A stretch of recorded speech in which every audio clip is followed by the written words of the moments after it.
여기는 일본 도쿄입니다. 우리나라에서 가장 그나마 가깝고 숙소가 많은 도쿄의 호텔, 모텔들은 어떤지 좀 둘러보려고 출장을 왔습니다. 당근. 여름 휴가 시즌이잖아요. 네, 맞아요. 진짜 잘 쉬고 싶어 하시는 분들이 있을 텐데 오늘 그 휴식에 대해서 얘기를 해보면 어떨까? 직장인일 때는 여행 많이 다녔어요. 욜로족이었어요. 완전 욜로족이어가지고 어디 놀러가서 어떻게 돈 쓰지가 인생 최대의 고민이고 목표였거든요. 그렇다 보니까 서울에서 놀 때는 무조건 호텔, 호캉스 하고 뭐 조금이라도 좋은 데 생겼다 이러면 바로 예약해서 가보고 해외만 안 나갔지 전국을 무대로 열심히 놀러 다녔던 것 같아요. 그때는 행복이라고 생각을 했고 열심히 일한 당신 난 떠났다.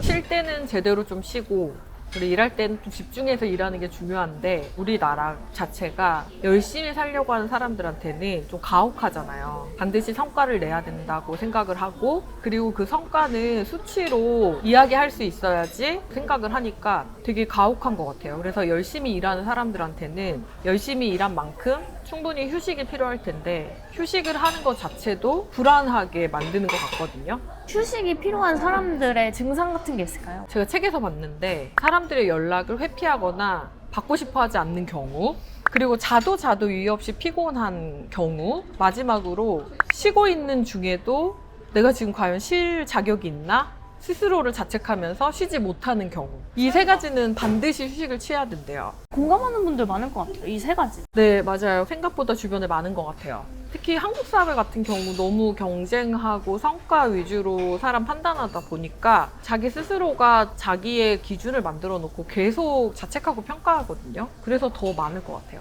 저는 누워서 핸드폰만 하거든요. 그것도 쉬는 걸까요? 제가 최근에 또 뭘 봤는데 너무 많이 일했거나 그리고 과도하게 스트레스를 받거나 번아웃 증상이 오는 직장인들이 대부분 자율신경계가 많이 손상된 경우가 많대요. 그러니까 웬만한 자극에는 자극되지 않고 잠도 못 자고 소화 불량에 항상 불안하고 집중력 떨어지고 이런 사람들이 대부분 보면은 번아웃 증상을 조금 약간 넘어서 자율신경계 손상이 있는 사람들이래요. 그 사람들이 이제 좀 회복할 수 있는 방법 중에 하나가 자기 전에 20분 정도 책을 읽고 일어나자마자 핸드폰을 보는 게 아니라 명상을 하고 그리고 빛이 없는 깜깜한 공간에서 잠깐 동안 머물고 그러니까 정말 이 라이트조차도 허락되지 않는 곳에서 10분 이상 휴식을 충분히 취하고 긴 시간도 아니고 그런 거래요. 그렇게만 해도 방금 얘기했던 그 핸드폰만 계속 보고 싶은 그게 있죠. 그게 자율신경계 손상에 의한 걸 수가 있는데 회복이 된대요. 휴식한다 그러면 어디론가 훌쩍 떠나야 될 것 같고 비싼 호텔 가야 될 것 같고 약간 이런데 그게 아니라 그냥 평상시에도 할 수 있는 거네요. 그런 거 자체가 휴식이 된다 그러면 그렇게 선택하는 것도 방법일 것 같아요. 근데 저는 그런 게 휴식같이 느껴지진 않았어요. 그래서 차라리 그냥 일상에서 찾자. 제가 지금 일을 너무 열심히 하고 싶은 욕심도 있고 더 잘하고 싶은 이런 생각이 있다 보니 제가 의식적으로 안 쉬는 게 있었거든요.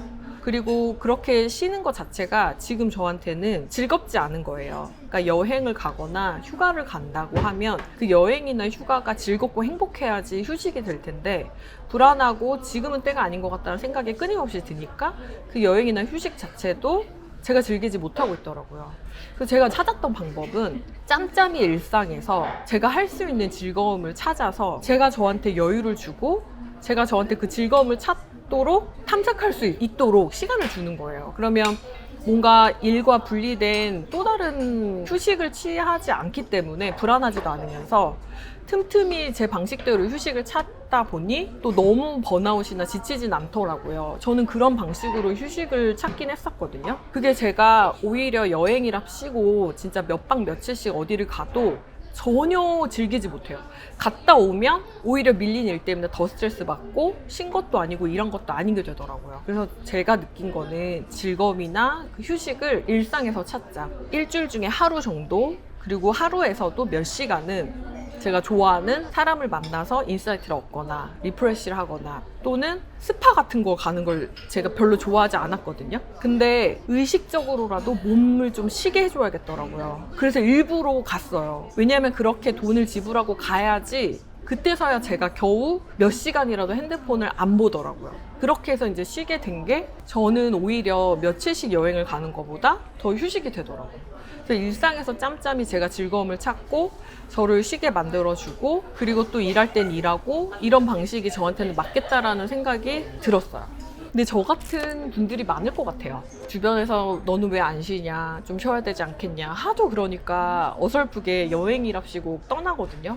근데 오히려 갔다 와서 더 스트레스 받고 밀린 일 때문에 더 힘들어하는 경우가 많아서 그럴 때에는 저처럼 그냥 일할 때는 집중해서 일하고 일상에서 리프레시 할 수 있는 방법을 찾아서 리프레시 하는 게 좋지 않을까 이런 생각도 해요. 어떻게 찾아야 될까요? 내가 좋아하는 게 뭔지에 대한 고민을 많이 해야 될 것 같아요.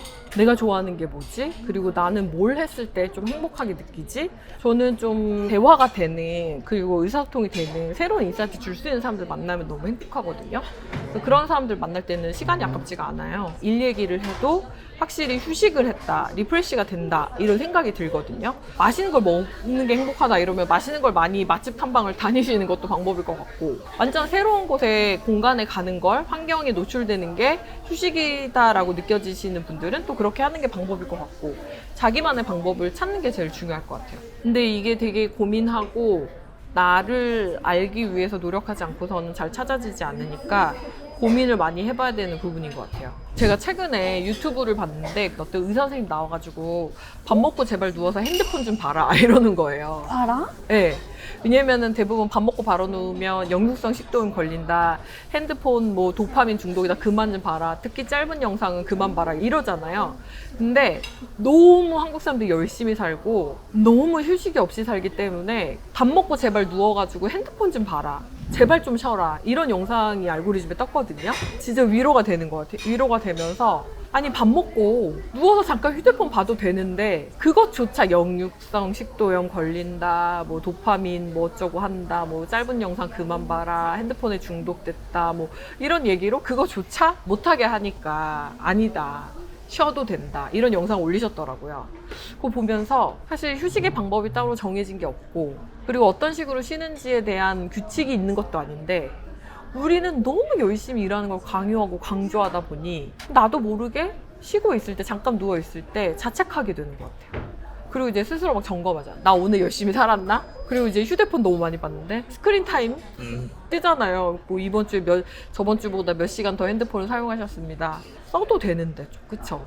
그게 내가 조금 리프레시 되고 행복하다면 해도 될 것 같은데 너무 다 앞만 보고 달리는 것 같고 휴식 없이 일하시는 것 같다는 생각이 들거든요. 나태해지는 거 아닌가? 내가 쉴 자격이 있나? 그렇게 또 판단하지 않았으면 좋겠어요. 왜냐면 맨날 쉬었던 사람은 어떻게 하면 잘 쉬지 고민을 안 하니까, 열심히 일한 사람이 어떻게 잘 쉬지를 고민하니까, 어떻게 잘 쉬지를 고민하시는 단계라면 열심히 사신 분인 거죠. 그래서 조금 본인이 어떤 방식으로 할 때 좋아하는지를 알아내고 그리고 좀 천천히 휴식 취해도 되니까 스스로 괜찮다고 얘기해주면 좋을 것 같아요. 그리고 예전에 읽었던 책에서 플랜을 세울 때 어떤 일이나 그리고 목표 설정을 할 때 반드시 쉬는 걸 넣으라고 하더라고요, 일에. 왜냐하면 사람은 기계가 아니기 때문에 인간은 반드시 열심히 일했다면 그만큼 충분한 휴식을 취해야 된다고 하더라고요. 쉬는 것도 연습이 필요한 것 같고 열심히 일하는 사람이면 열심히 일하는 사람일수록 쉬는 거에 대한 계획이 좀 들어가야 될 것 같다는 생각을 요즘은 하고 있어요. 당근. 나를 위해서 나를 돌아보는 시간이 필요한 것 같아요. 그래서 너무 나를 채찍질게 하지 말고 쉬셔도 괜찮아요. 별일 안 생기더라고요. 열심히 사셨기 때문에 지금 내가 휴식을 취해야 되나에 대한 고민도 하시는 거거든요. 그러면 충분히 고민해 보시고 본인이 좋아하는 방법을 찾아서 휴식도 취하셨으면 좋겠습니다. 그리고 지금 여름 휴가 시즌인 것 같아요. 날씨 많이 더운데 다 내려놓고 잠시라도 일과 분리되시고 원동력이 될 수 있는 계획 세우셨으면 좋겠습니다. 감사합니다. 원장님도 잘 쉬셔야 해요. 저요? 네. 그러려고 하는데 저도 잘 안 돼요. 어려운 거죠? 어려워요. 어렵고 쉬어도 되나 약간 이거에 대한 고민은 지금도 있어요.